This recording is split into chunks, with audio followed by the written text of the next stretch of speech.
David King's the best analyst in football. A bit of conversation going on in the studio there, Kingy. What Slevo sort of wandered in. What was happening behind the scenes there? No, he's just trying to get ahead of it from a digi point of view, which is very What's he going very with? Encouraging. Well, that's what he's asking. Where we're tracking.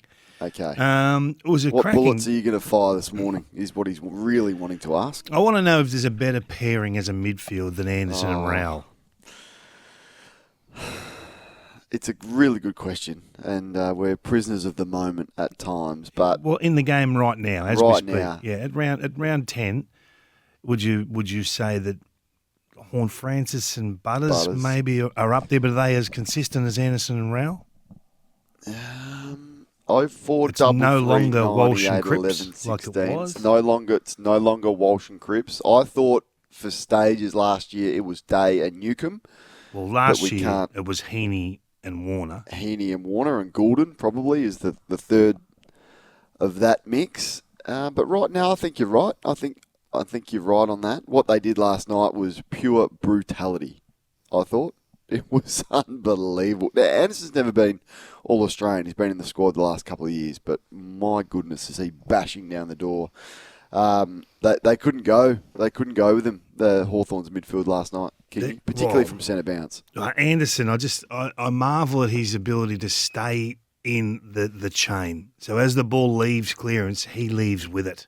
There's not many midfielders that leave in real time with possession. So if he hasn't got the footy, he tracks corridor and finds a way to catch up to the play again. I think that's a real asset. Miller, we've talked about a lot, how he just gut runs. Yep. And often, if he's involved in the game, he creates the outnumber and the quality disposal going usually inside forward 50. But to see Rowell and Anderson do it again, they had 21 clearances between them. 9 of those were centre bounce clearances. And they were just too strong in the end for the Hawks. And I heard the coach in the post-match talk about we could have sent an extra. The problem they had was if they sent an extra number up to the stoppage to try and clamp their damage, because they smashed them plus 15 in stoppage, well, it would have given them the loose of Noble behind the ball, who was also running riot.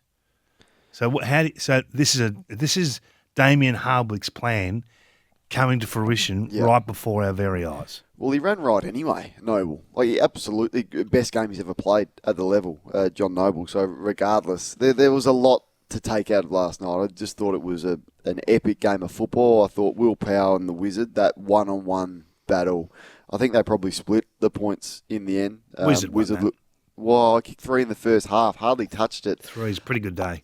It is a good day, but I thought some of Power's stuff offensively as well, and some big one-on-ones that he won at critical times. I just thought it was a terrific one-on-one duel that we saw. So this is the question. Hawks have got a really difficult 5 weeks coming up. Brisbane this week. Was it the right thinking? Like, if Meek plays and Gunston, if Gunston plays, do they win? Well, I had that chat last night on Fox. You wouldn't have seen it because you were freeloading. I was there. I was at the ground. You were freeloading one of the Fox Uber drivers on the way back.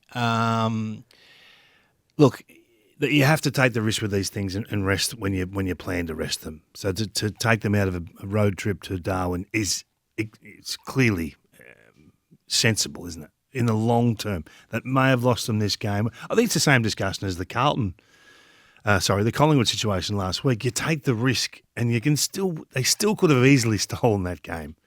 It started the last quarter, they're 3 points in front. So at that stage, we're not thinking that, are we? It's hard to be critical of it. You're right, but it is one that I think they reflect on and go, gee, let's see how the next 5 weeks plays out. That could have been a huge game in the context of top 4.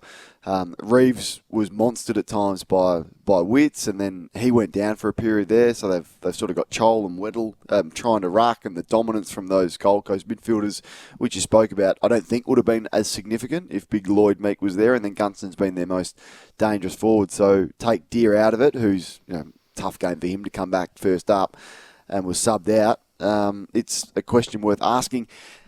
And the Noble discussion's interesting as well. Like, he essentially left Collingwood because he felt some anxiety, according to Scotty Lucas, his manager, after being left out of that 23 premiership. Great move for him.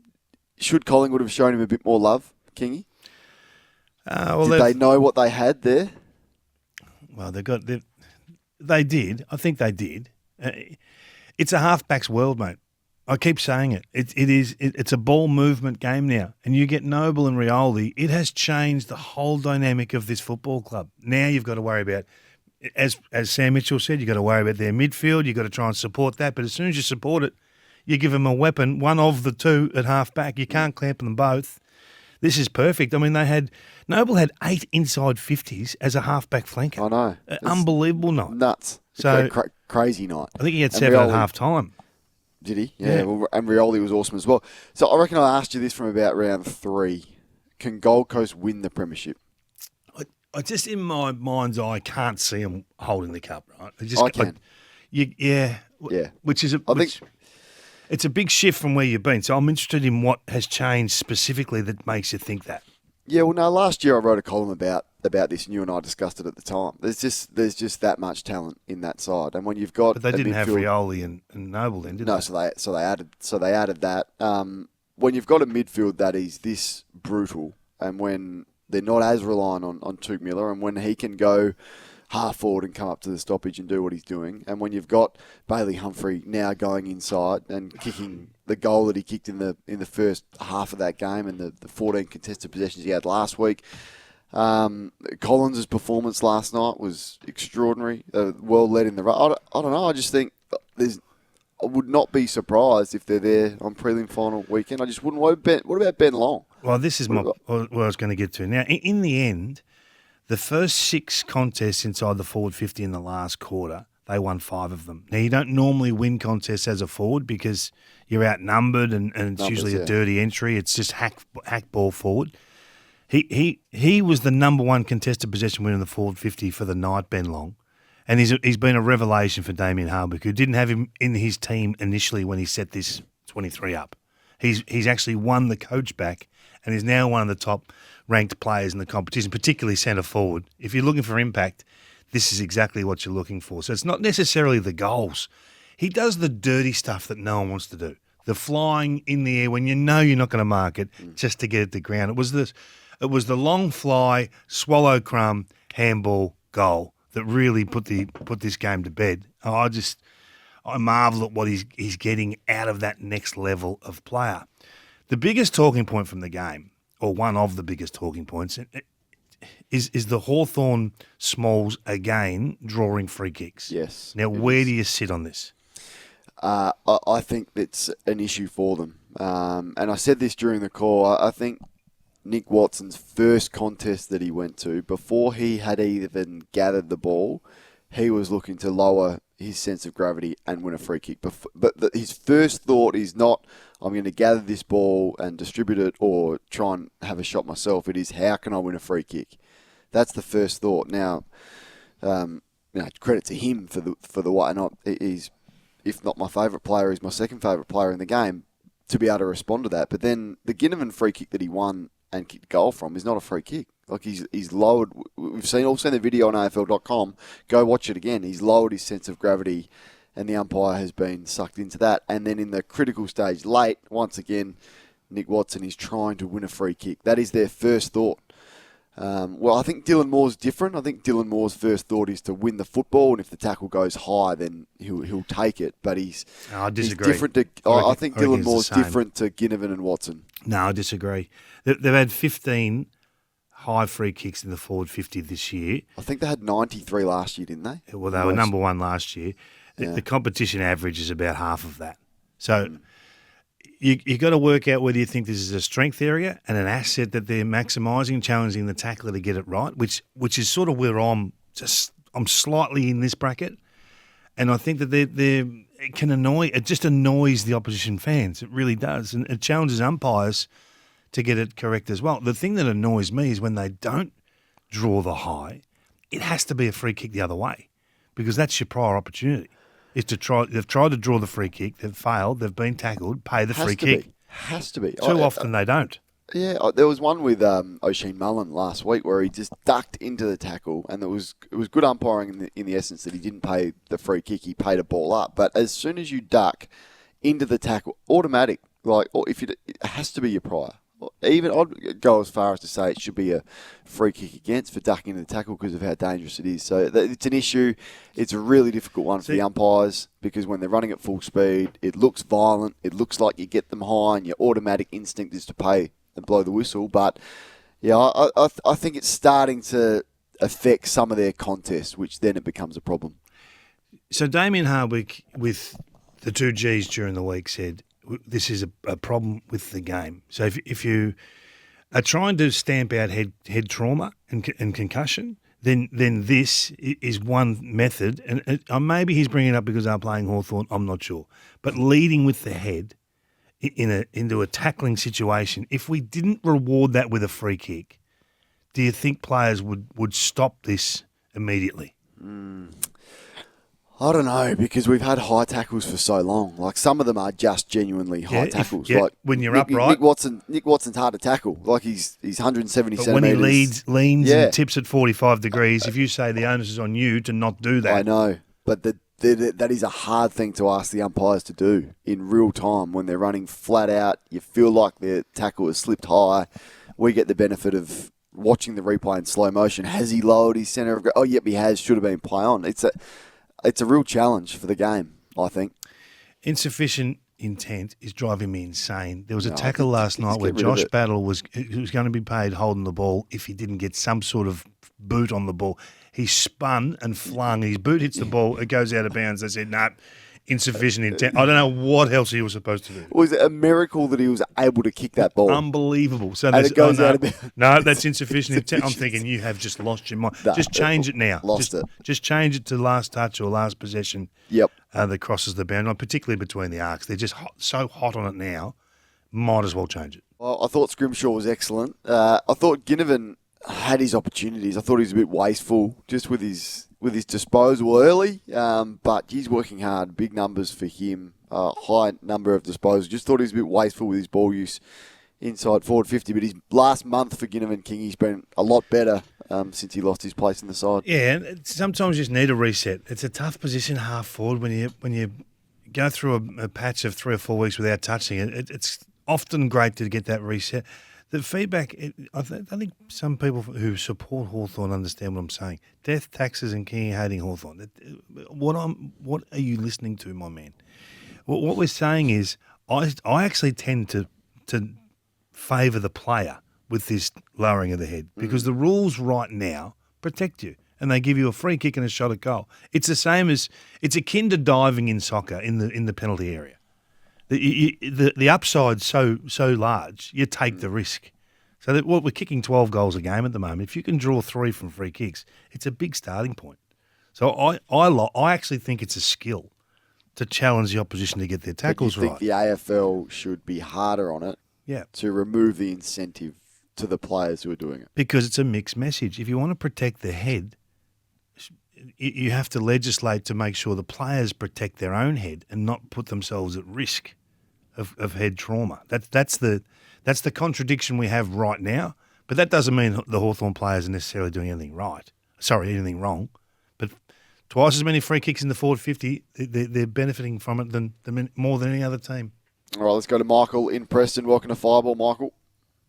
Yeah, boys. Look, I just wanted to speak about Johnny Noble quickly. I don't think Collingwood didn't realise what they had, but we probably had enough players, like Markov was touch and go better than him at the time.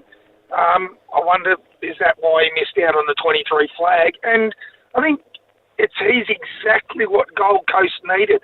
Exactly. So he gets a lot of the ball, Johnny, but he used to turn it over a bit. So he played some fantastic games for Collingwood. But yeah, I just think he probably was expendable. We had enough other people to cover him. Effectively turned him into Houston, didn't they? Oh, no, Houston right now is not flying, but he'll come good the back half of the year. Well, they gave up a bit more than John Noble for Houston. Yeah, but didn't he get him a first round? Well, he got him a first round, didn't he? In the trade, but they still gave up their first round as well for Houston. Which I think in time you'll think was a good move. The biggest discussion point for the night and probably the last month is what to do with James Sicily. I don't think I've ever seen him as horribly out of form like he is now, but with his disposal, decision making, you can't hide him. And I think that's in part they're doing as well. Like, I don't care what anyone says. If you don't have continuity with where you are going to play each week or from quarter to quarter, that has to affect your form. It just has to. Like, he's just not settled. And once again, last night, it's back. Then it's forward. I don't think it's that. I think that's an excuse. No, I don't know. Maybe it is, but if you want someone playing your best footy, to get them into form, it's not to chuck you all over the place. He hasn't been all over the place that wildly this year. He started back in every game, I reckon. I reckon he started back in every game. But just in his mind, he's going, okay, is the runner going to come out? Am I going forward now like he did last night? Like, that has to affect your form. Why is he going forward, though? Because he's slaughtering the ball down back. You have to get him out of there. Yeah, maybe, but also because they've got a few injuries to their key forwards and Kaushadir couldn't touch the footy last night, so you're forced to move him forward. I just think you've got to settle him. Find out where you want to play him and then settle him down there. And I hope the same doesn't happen to Weddle. And Weddle can seem to cope with it pretty well at the moment, and Hardwick's the other one. I don't know. I just don't think it's best for your footy. Stay with Sicily for a minute, right? Stay with Sicily because you're talking about a club captain. You have to have that presence in the group. He's 30 years of age. He's played nearly 200 games of footy. Like, this is a guy that you should be able to move around, right? This is a major piece in the premiership puzzle for the Hawks. He's not getting it done down back. So do you just keep rolling on and wait for it to turn? We had Mitch on last week, and he said, "Yeah, no, we'll just back him in. He'll get his kicking right." Yeah. Now he's become a ruck bag. Blokes are jumping all over. He's just having little things challenging him in different ways. I actually just wonder whether you say, you know what, we're going to start you as a forward for the next 4 weeks and just reset you, and see if we can get you getting some positive involvement in games rather than being a victim of your poor ball use at the moment. Kingy had Adelaide, said they should win by 10 goals. Not quite, but they got it done. I had Dylan Moore, who last quarter was big time and thought he was pretty good again last night. To be fair to Dylan Moore, In the Gun is for Grays.com, Australia's leading online auction marketplace. Kingy, who's in the gun? I'm not sold on Essendon's defensive locks and stocks just yet. I know the last 6 weeks they've been pretty good with their points against, but 75 points or less against Port Adelaide, Melbourne, West Coast, North Melbourne and Sydney. The biggest challenge they come up against is the Western Bulldogs, who just make you pay. Do not have a bad day against the Dogs. So is it real or is it fake footy? They mark the ball, they take their time in making decisions, they take the third most marks in the competition. And I just want to see if this is what they are and does it stack up against the best sides. In the front of my mind is Richmond of 2016, all those years ago when Dimmer said, you know what, this doesn't win big games of footy, this style. And this is exactly what we're seeing with Essendon. Yes, it looks good on paper with the points against, but is it a real brand against the very best team? So I'm not sold until we see it on the weekend. All right, well, you're not expecting them to beat the Western Bulldogs, though, are you? But I'm not expecting them. The points conceded is my discussion. If they cough up 110, we're back to square one. All right, that's who Kingy has got in the gun. The Bombers, is it real or is it fake? If Adelaide's tall forward line don't kick 12 goals between them against Collingwood, what are we doing? There is no Darcy Moore. It is Walker, the thrill seeker, and Fogarty versus Billy Frampton. And this is a very good opportunity for them to dine out. So, Jeremy Howe, Maynard will probably play on Taylor Walker and play a bit taller. Does Quaynor play a bit taller? I don't know what it is, but if the three-pronged tall forward line for Adelaide doesn't have an absolute field day against Collingwood at the MCG, something is wrong. Kingy, this would be remarkable if Collingwood can restrict them. So do you think the three tools will be an asset this week? We'll find out, won't we? Because I don't think they've been... I don't think it's been as effective as what other people do. Certainly two of them were pretty good last week. One of them hardly touched it. So isn't that the three of them together... Isn't that the beauty of three?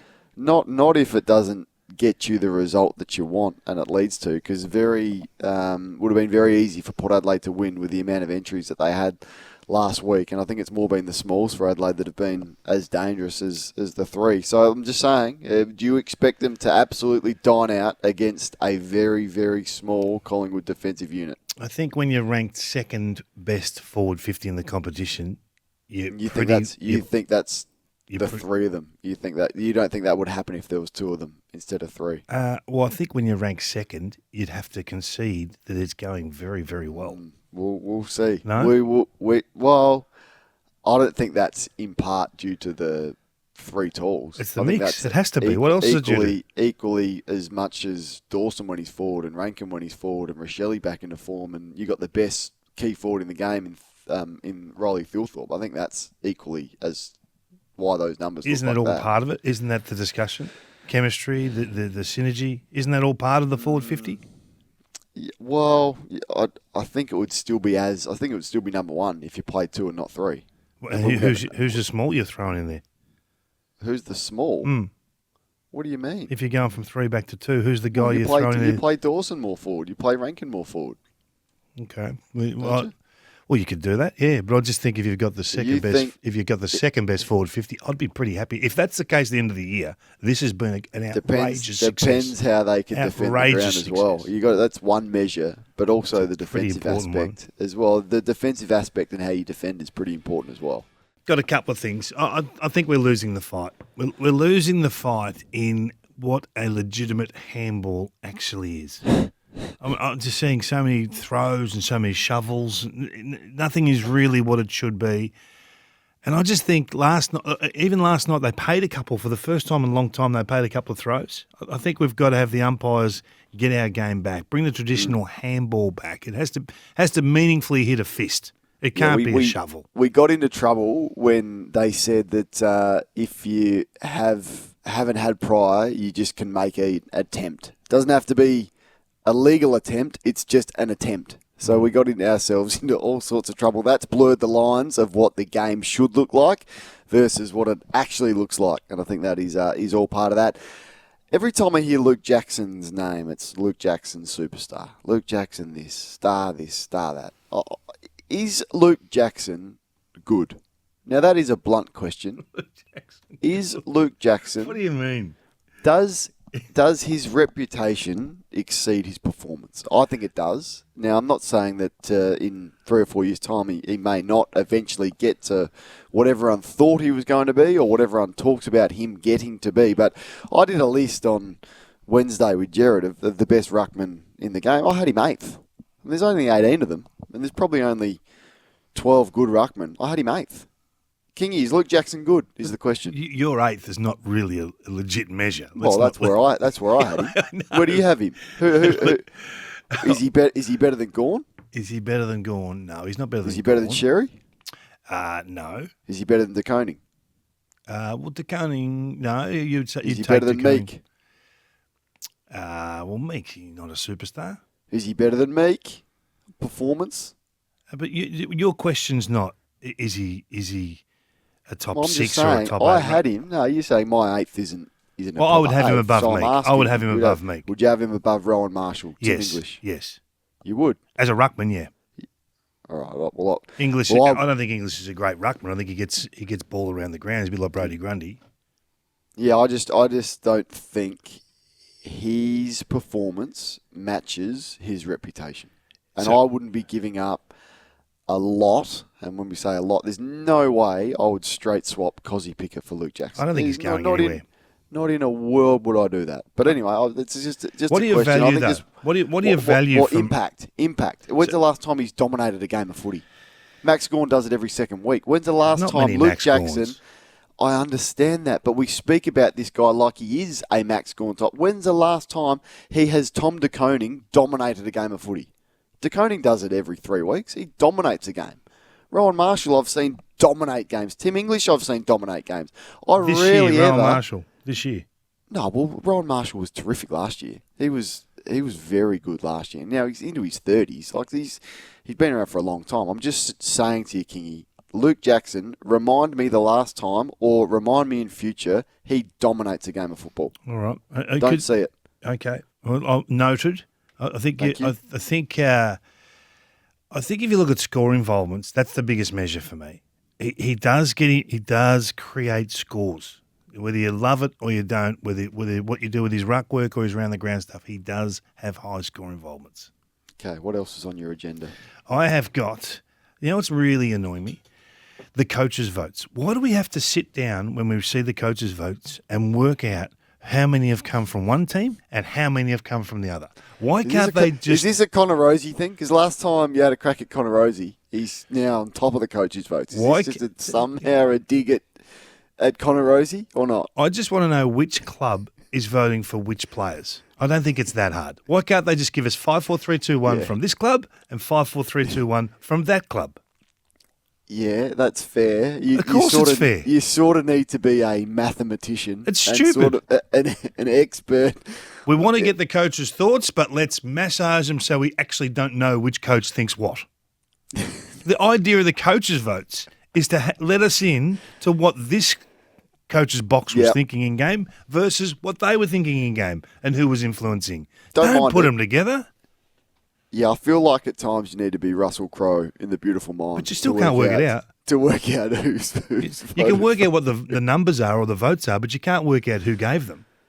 I think it's stupid.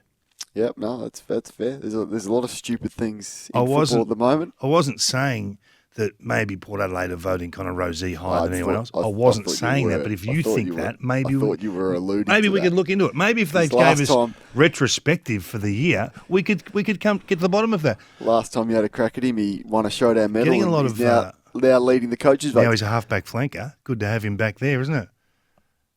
Well, he can still be both. He can still be both. Yeah, okay. He's been halfback. Hey, a lot of feedback for Will White. I'm getting on the text. I'll tell you what. If Will White kicks a goal in this silly thing, this Lee Rowe here, he should concentrate on Coral Lynn. Well, it might be a gator on Monday. I'll tell you, if Coral Lynn get hold of our boy on the weekend and Will White kicks 3, there's a gator boy coming. Just on my agenda, did Geelong make a rare bad pick? Oh. I see that Jai Clark has lost his place again in the Geelong lineup. Now, before he was drafted with pick 8 in 2022, there was the Joel Selwood comparisons. Now, it wasn't a strong draft. The top 5 was pretty strong, but maybe Weddle would have been good. Maybe Phillippo would have been good for the Cats, who were selected after Jock. I just don't know what his weapon is going to be. I know he's a hard nut and he puts his head over it, but his ball use far too often lets him down. Early stages, I get it, but I think the Cats have made a rare bad pick. That's a bit harsh. Well, I'm just putting it on the agenda. Okay.